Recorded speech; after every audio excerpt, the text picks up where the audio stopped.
La realidad de una persona traumatizada. El trauma forma parte de un proceso psicológico natural que sencillamente no se ha permitido que concluyera. Su origen no proviene de la personalidad del individuo, al menos no en un principio. Dijimos ya que los 4 síntomas básicos del trauma son la hiperexcitación, la constricción, la disociación y la impotencia. Estos son los cambios psicológicos que se producen cuando, mientras respondemos a un incidente que amenaza la vida, nos sentimos abrumados. Ahora averiguaremos el origen de la experiencia de estos síntomas. Pocos síntomas aportan una mayor claridad en la experiencia traumática que el de la hipervigilancia. La hipervigilancia es una manifestación directa e inmediata de la hiperexcitación, que es la respuesta inicial frente a la amenaza. Su efecto sobre la respuesta de orientación es particularmente debilitante, ya que prepara al individuo para una experiencia progresiva de miedo, parálisis y sufrimiento. La hipervigilancia tiene lugar cuando la hiperexcitación, que acompaña a la respuesta inicial frente al peligro, activa y amplifica una versión compulsiva de la respuesta de orientación.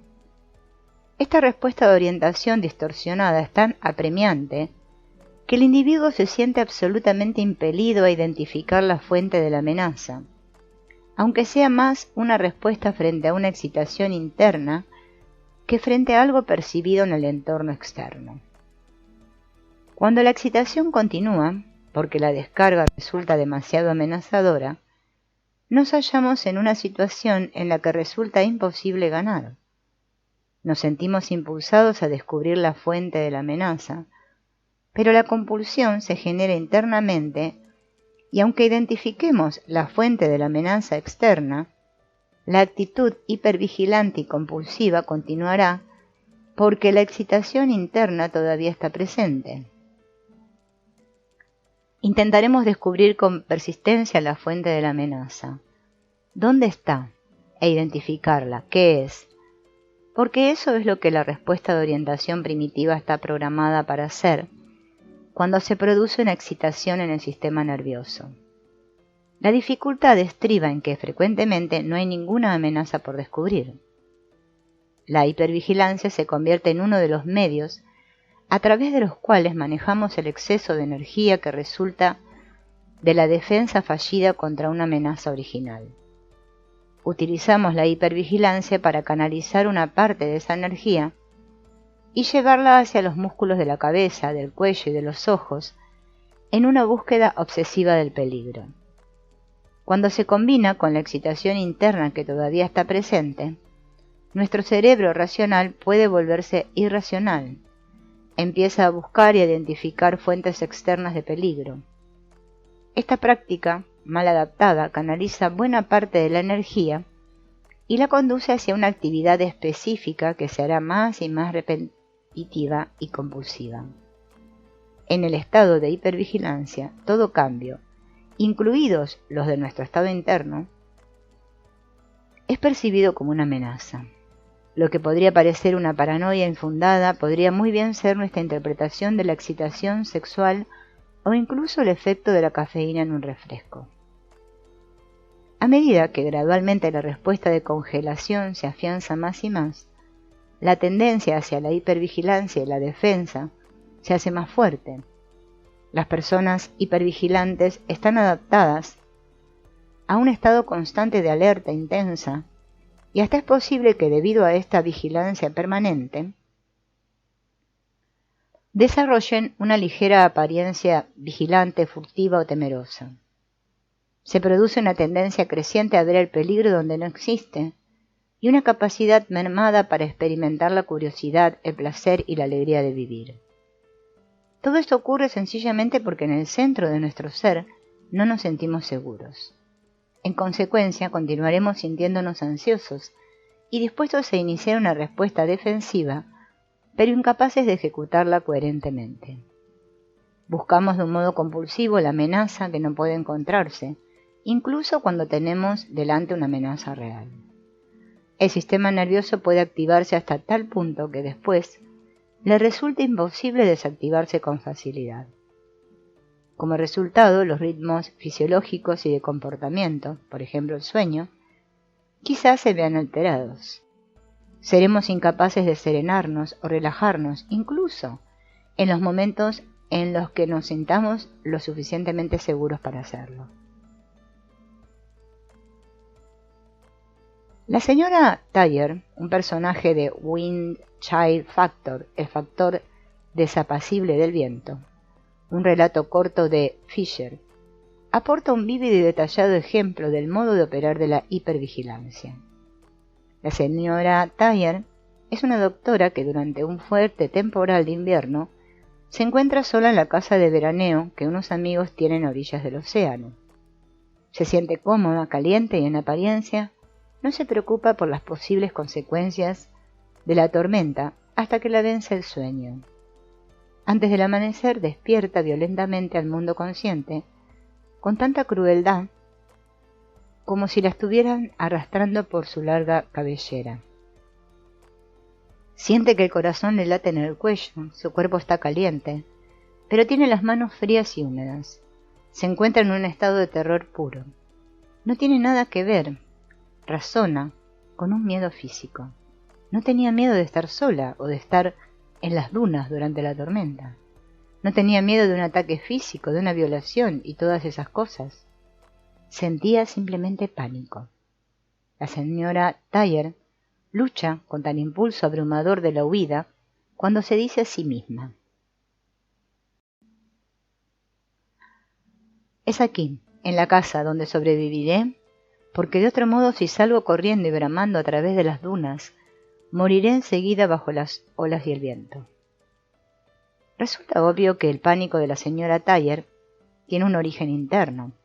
Parafraseando a Dostoyevsky en sus Apuntes del subsuelo, nadie puede vivir sin ser capaz de explicarse a sí mismo lo que le ocurre, y si algún día alguien ya no fuese capaz de explicarse las cosas a sí mismo, diría que se ha vuelto loco, y esa sería para él la última explicación que le quedaría.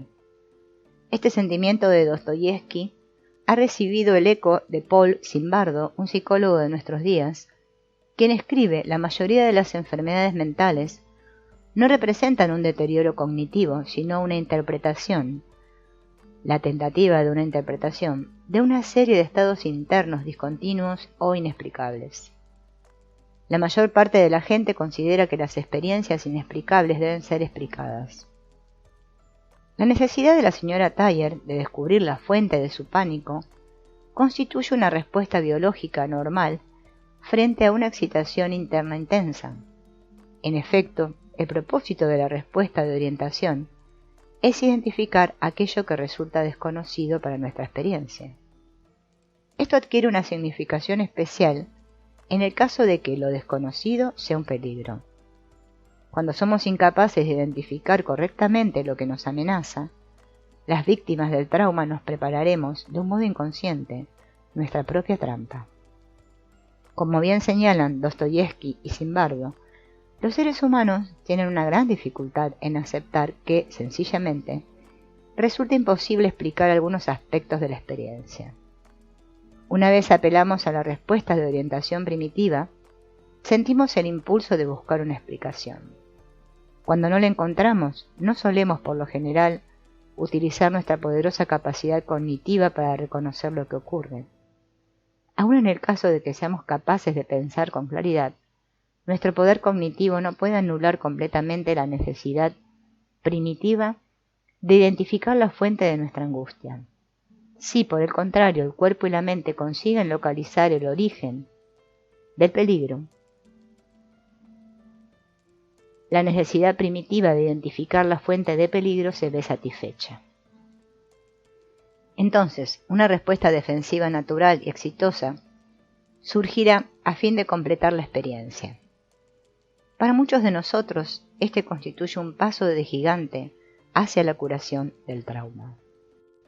Sin embargo, lo que suele ocurrir es que utilizamos nuestra capacidad cognitiva para precisar más la cuestión, para deducir una explicación y darle un nombre, o recordarlo. Al hacerlo, nos separamos aún más de la experiencia. En esta separación, las semillas del trauma encuentran un terreno fértil en el que echar raíces y crecer. El animal, que es incapaz de localizar la fuente de su excitación, en lugar de huir tiende a congelarse. Cuando la respuesta de congelación empieza a gobernar el impulso extremo de huir de la señora Thayer, ella racionaliza, a través del neocórtex, que si intenta escapar de casa morirá. No solo carece de una explicación para su intensa excitación fisiológica, sino que además establece su propio dilema convenciéndose a sí misma de que si escapa morirá. Después, la señora Thayer, inducida por el miedo, cae en la hermética trampa de inmovilización que ella misma ha creado. La señora Thayer tiene más miedo de huir que permanecer atrapada. Su neocórtex intenta explicar, en vano, mientras su cerebro reptil le impulsa a actuar. Bajo las garras del terror y de su contraproducente confusión, la señora Thayer se centrará finalmente en su desbocada respiración y excluirá todo lo demás. Cuando por fin deja a un lado su necesidad de comprender, permite que el cerebro reptil complete el curso de la acción, descargar el extraordinario nivel de energía que se ha acumulado en su interior. No nos explican por qué motivo la energía de la señora Thayer está ahí. Quizá ni la propia señora Thayer lo sepa de un modo consciente. Afortunadamente para ella y para nosotros, no importa. Al concentrarse en el sentido de la percepción de su propia respiración, la señora Thayer pudo descargar la energía que originó su ataque de pánico. Una cualidad inherente a la hipervigilancia es la ausencia de respuestas normales de orientación. En el caso de las personas traumatizadas, esto tiene graves implicaciones. La más importante es la disminución de nuestra capacidad general de funcionar con eficacia, no solo en las situaciones que requieren la defensa activa, sino en cualquier situación. Parte de la función de las respuestas de orientación consiste en identificar la nueva información tan pronto la percibamos. Si esta función se deteriora, cualquier cantidad de información nueva conducirá a una sobrecarga y a una confusión. En lugar de ser asimilada para disponer de ella en el futuro, la nueva información tiende a acumularse. Se convierte en información desorganizada e inútil. Olvidamos o extraviamos fragmentos importantes de información. Entonces la mente se vuelve incapaz de organizar detalles de un modo que tenga sentido. Más que retener información carente de sentido, la mente la olvida. En medio de esta confusión, cualquier otro problema agravará la situación, de forma que circunstancias ordinarias podrán convertirse rápidamente en una pesadilla nada divertida de frustración, enfado y ansiedad. Por ejemplo, si se va la luz cuando estoy intentando ansiosamente poner en orden los papeles de mi escritorio, soy incapaz de tomarme este incidente inesperado sin alterarme. Doy un salto porque el pensamiento irracional de que tal vez alguien esté entrando a robar me pasa por la mente como un fogonazo. Me doy cuenta de que probablemente eso no sea verdad, pero con mis movimientos de sobresalto he tirado al suelo un montón de papeles vitales que ya había arreglado y apilado con cuidado. Inundado por una oleada repentina de enfado irracional, gasto energía golpeando el escritorio con una ira frustrada. Me invaden pensamientos inútiles. ¿Está cerrada la puerta trasera? ¿Quién tenía que pagar la factura de la luz? ¿Mi perro está dentro o afuera? Encuentro unas cerillas, enciendo una e ilumino tenuemente el desorden en el escritorio. ¿Dónde está el recibo de la luz? Mi atención decae. Me olvido de que la cerilla todavía está encendida y la tiro cuando me empieza a quemar los dedos. Se incendian los papeles. Una sensación de terror me recorre el cuerpo y me siento paralizado, incapaz de hacer nada para apagarlo. Unos segundos más tarde recobro parte de la capacidad para moverme, pero la inmovilización me dificulta la coordinación motriz. Doy unos manotazos torpes e ineficaces a las llamas. Soy consciente del peligro que entraña mi falta de coordinación. Me pongo más frenético y advierto, demasiado tarde, que en mi desesperación por manejar la situación he utilizado el único borrador acabado de mi libro para apagar las llamas. Finalmente, éstas se apagan por sí solas. Mi intento de poner en orden el desastrado escritorio empieza de nuevo. ¿Qué son todos estos papeles? ¿Los he puesto yo aquí? ¿Dónde está el recibo de la luz? Soy incapaz de asimilar las implicaciones de lo que encuentro, y aunque a menudo he recibido consejos y sugerencias de amigos y otras personas sobre cómo podría organizarme mejor, continúo haciendo lo que he hecho siempre. ¿Qué otra cosa puedo hacer? En este estado soy incapaz de aprender. Me resulta imposible asimilar nuevos comportamientos. No soy capaz de romper las pautas debilitantes que a la larga dominarán mi vida. Sin la capacidad de aprender nuevos comportamientos, de elaborar planes o de sintetizar nueva información, estoy privado de las opciones que tengo a mi alcance para ayudarme a reducir el desorden que amenaza con gobernar mi vida. El estado de impotencia crónica. El estado de impotencia crónica se produce cuando las respuestas de congelación, de orientación y de defensa están tan entorpecidas y debilitadas que se mueven, principalmente a lo largo de accesos predeterminados y disfuncionales. La impotencia crónica se une a la hipervigilancia y a la incapacidad de aprender nuevos comportamientos como otra característica común de la realidad de la persona traumatizada. Cuando la sensación de impotencia se convierte en una parte inextricable de su vida, le resultará muy difícil comportarse de una manera que no refleje esa impotencia. Todas las personas que sufren un trauma experimentan el fenómeno de la impotencia crónica en mayor o menor grado. En consecuencia, les resulta difícil participar plenamente en la vida, en especial en situaciones nuevas. Para los que experimentamos la sensación de impotencia y nos identificamos con ella, cualquier huida o movimiento que comporte riesgo resultan casi imposibles. Nos convertimos en las víctimas de nuestros propios pensamientos y de nuestra autoimagen.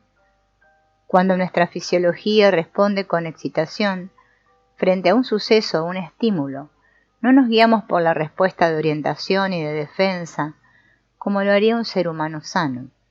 En lugar de ello, lo que hacemos es pasar directamente de la excitación a la inmovilización y la impotencia, a la vez que evitamos las demás emociones y la secuencia normal de respuestas. Nos convertimos en víctimas y esperamos volver a hacerlo una y otra vez. Sin el acceso a las respuestas normales de orientación, cuando nos vemos amenazados, somos incapaces de escapar con éxito incluso cuando la situación nos ofrece esa posibilidad. Quizá ni seamos capaces de verla. La excitación está tan estrechamente vinculada a la inmovilización que resulta imposible separarlas. La excitación conduce a la inmovilización. Es un ciclo. Siempre que nos excitamos, nos sentimos automáticamente inmovilizados e impotentes. Y en efecto lo estamos. Tal vez la adrenalina nos dé fuerzas y seamos capaces de correr. Pero la sensación de impotencia es tan grande que nos resulta imposible encontrar la salida y huir. Este es un argumento que suele producirse en las relaciones obsesivas. Quizás sepamos que queremos dejarlas, pero el miedo y la inmovilización pisotean nuestras conexiones primitivas con el entorno y a pesar nuestro permanecemos en ellas. En lugar de las respuestas normales de orientación y de defensa, y el disfrute y la activación que se desprenden de ellas, experimentamos ansiedad, impotencia profunda, vergüenza, entorpecimiento, depresión y despersonalización. En el acoplamiento traumático, un estímulo se une estrechamente a una respuesta particular y juntos anulan los comportamientos de orientación normales. El estímulo emplea una respuesta específica. Sin excepción, somos prácticamente incapaces de experimentar otro resultado. Por ejemplo, cuando a las personas que no sufren un trauma se las trata con yohimbina, tan solo experimentan un aumento del ritmo cardíaco y de la presión arterial. Pero en los veteranos de guerra que sufren estrés postraumático, el fármaco produce una reacción diferente. Los veteranos vuelven a experimentar el terror y el horror que vivieron en el campo de batalla, en lugar de experimentar una mera sensación física. Esto es indicativo de acoplamiento traumático. En el caso de los veteranos, la excitación y las emociones que acompañan a la respuesta de inmovilización, terror, horror, furia e impotencia son inseparables. Un ejemplo común del acoplamiento traumático tiene lugar cuando individuos traumatizados se asustan al excitarse sexualmente. La excitación sexual, en lugar de producir un intenso placer, conduce al pánico, la inmovilización y la impotencia. Es posible que debido a ello estas personas crean que sufrieron abusos sexuales cuando de hecho su reacción se debe al acoplamiento traumático. La ansiedad traumática. El estado de excitación que no desaparecerá, la permanente sensación de peligro, la incesante búsqueda de ese peligro, la incapacidad de encontrarlo, la disociación, el sentimiento de impotencia, todos estos elementos unidos forman la ansiedad traumática. Cuando somos incapaces de avanzar a través de la respuesta de inmovilización, el mensaje biológico que extraemos es el siguiente: tu vida pende de un hilo. Este sentido de muerte inminente se ve intensificado por sentimientos de furia, terror, pánico e impotencia. Todos estos factores se combinan para producir un fenómeno conocido por el nombre de ansiedad traumática. La experiencia de la ansiedad traumática es muy profunda. Va más allá de la experiencia que normalmente asociamos a la ansiedad. El elevado estado de excitación, los síntomas, el miedo a salir o a entrar plenamente en el estado de inmovilización, además de la conciencia insistente de que algo anda muy mal, produce un estado casi permanente de ansiedad extrema. Esta ansiedad es el telón de fondo de toda la experiencia que tienen las personas gravemente traumatizadas. Del mismo modo que nosotros somos más conscientes del agua que de los peces que nadan en ella, la ansiedad puede resultar más aparente para aquellos que rodean a las personas traumatizadas que para ellas mismas. La ansiedad traumática se revela a sí misma como un nerviosismo, una preocupación, una inquietud y una apariencia de excitabilidad. Quien la sufre a menudo experimenta pánico, temor y reacciones exageradamente dramáticas frente a incidentes triviales. Estos desórdenes no son elementos fijos de la personalidad, pero sí son indicativos de un sistema nervioso que está temporalmente, aunque de por vida, abrumado. Los síntomas traumáticos no solo afectan a nuestro sistema emocional y nuestro estado mental, sino también a nuestra salud física.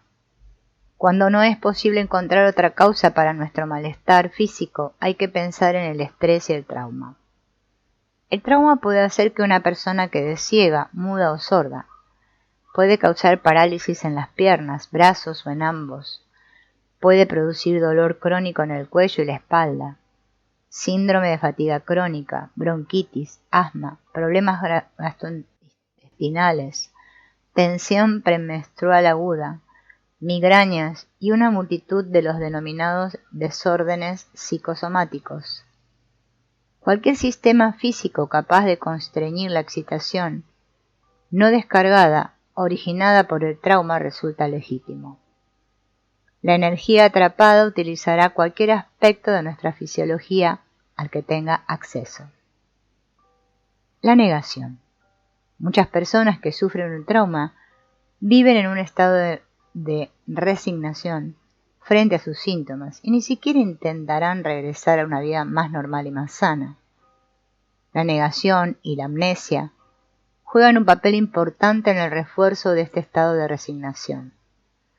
Aunque sintamos la tentación de juzgar o criticar a estas personas que niegan haber sufrido un trauma y que afirman que en realidad no pasó nada, resulta importante recordar que esto es en sí mismo un síntoma. La negación y la amnesia no son decisiones conscientes que toma la persona. No indican debilidad de carácter, disfunción de la personalidad o deshonestidad deliberada. Este camino disfuncional se convierte en una pauta psicológica.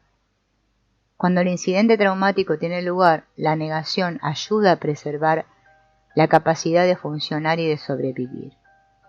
Sin embargo, cuando se hace crónica, la negación se convierte en un síntoma traumático mal adaptado. Para invertir los efectos de la negación y de la amnesia es necesaria una buena dosis de coraje.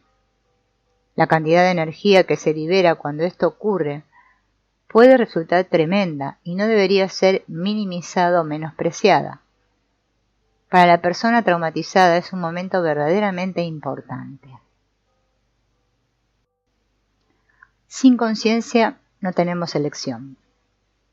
Intentar desbrozar un patio cortando la hiedra, los manojos de zamora o de bambú a ras del suelo es imposible. Algunas cosas deben ser tratadas desde la raíz. El trauma es una de ellas. El trauma debe ser transformado mediante el trabajo interior. Formar parte de una cultura que no respeta el mundo interior va en nuestro detrimento. En muchas culturas, el mundo interior de los sueños, los sentimientos, las imágenes y las sensaciones es sagrado.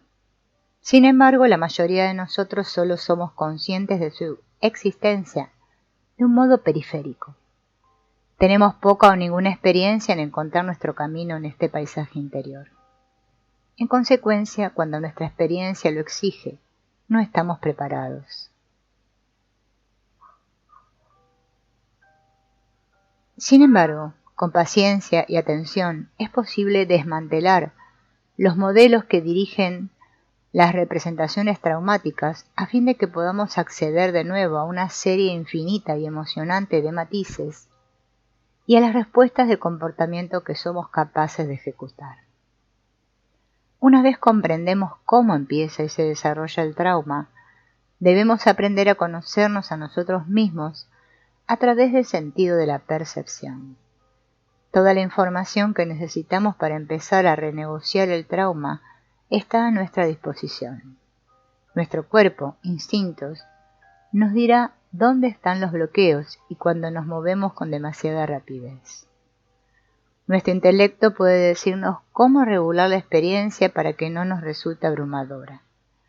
Cuando estas funciones cerebrales trabajan como una sola, es posible establecer una relación especial entre la corriente principal de nuestra experiencia interior y la confusión del trauma.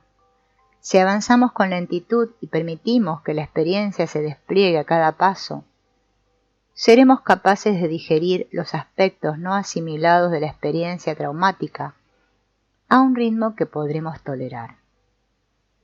En el teatro del cuerpo es posible transformar el trauma. Los elementos fragmentados que perpetúan la emoción y el comportamiento traumático pueden ser completados e integrados.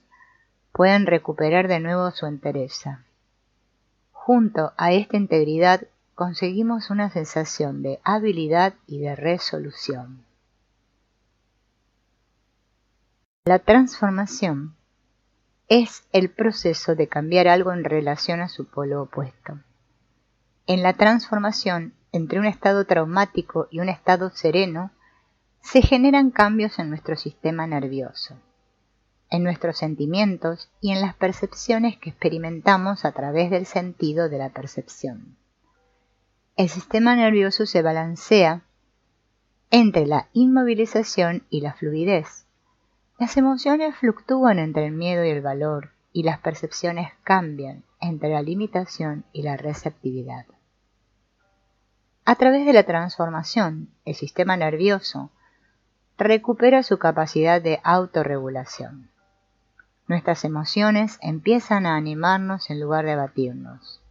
Nos propulsan hacia la alborozada capacidad de remontarnos y volar, y nos ofrecen una visión más completa del lugar que ocupamos en la naturaleza. Nuestras percepciones se amplían para abarcar una receptividad y una aceptación de lo que es sin juzgarlo. Somos capaces de aprender de la experiencia de nuestra vida. Aunque nuestro propósito no sea el de perdonar, comprendemos que no hay culpa. A menudo obtenemos una mayor seguridad en nuestra persona, a la vez que nos volvemos más flexibles y espontáneos. Esta nueva seguridad en nosotros mismos nos permite relajarnos, disfrutar y vivir más plenamente. Armonizamos más con las dimensiones apasionadas y extáticas de la vida. Se trata de una metamorfosis profunda, un cambio que afecta los aspectos más elementales de nuestro ser. Ya no contemplaremos nuestro mundo con ojos llenos de temor. Aunque nuestro planeta pueda ser un lugar peligroso, ya no sufriremos el miedo constante que provoca la hipervigilancia, un sentimiento de que el peligro siempre acecha y de que a menudo ocurre lo peor. Empezamos a ver la vida con un sentimiento creciente de confianza y valor. El mundo se convierte en un lugar en el que pueden ocurrir cosas malas, pero es posible superarlas. La confianza, en lugar de la ansiedad, forma el terreno en el que acontecen todas las experiencias. La transformación baña con sus olas cada aspecto de nuestra vida, del mismo modo que anteriormente lo hacían los debilitantes efectos del trauma. Tim Cahill, aventurero y escritor, lo expresa del siguiente modo: he puesto mi vida en juego para salvar a mi alma. Con el trauma ya hemos puesto nuestra vida en peligro, pero todavía nos falta reclamar la recompensa por la salvación.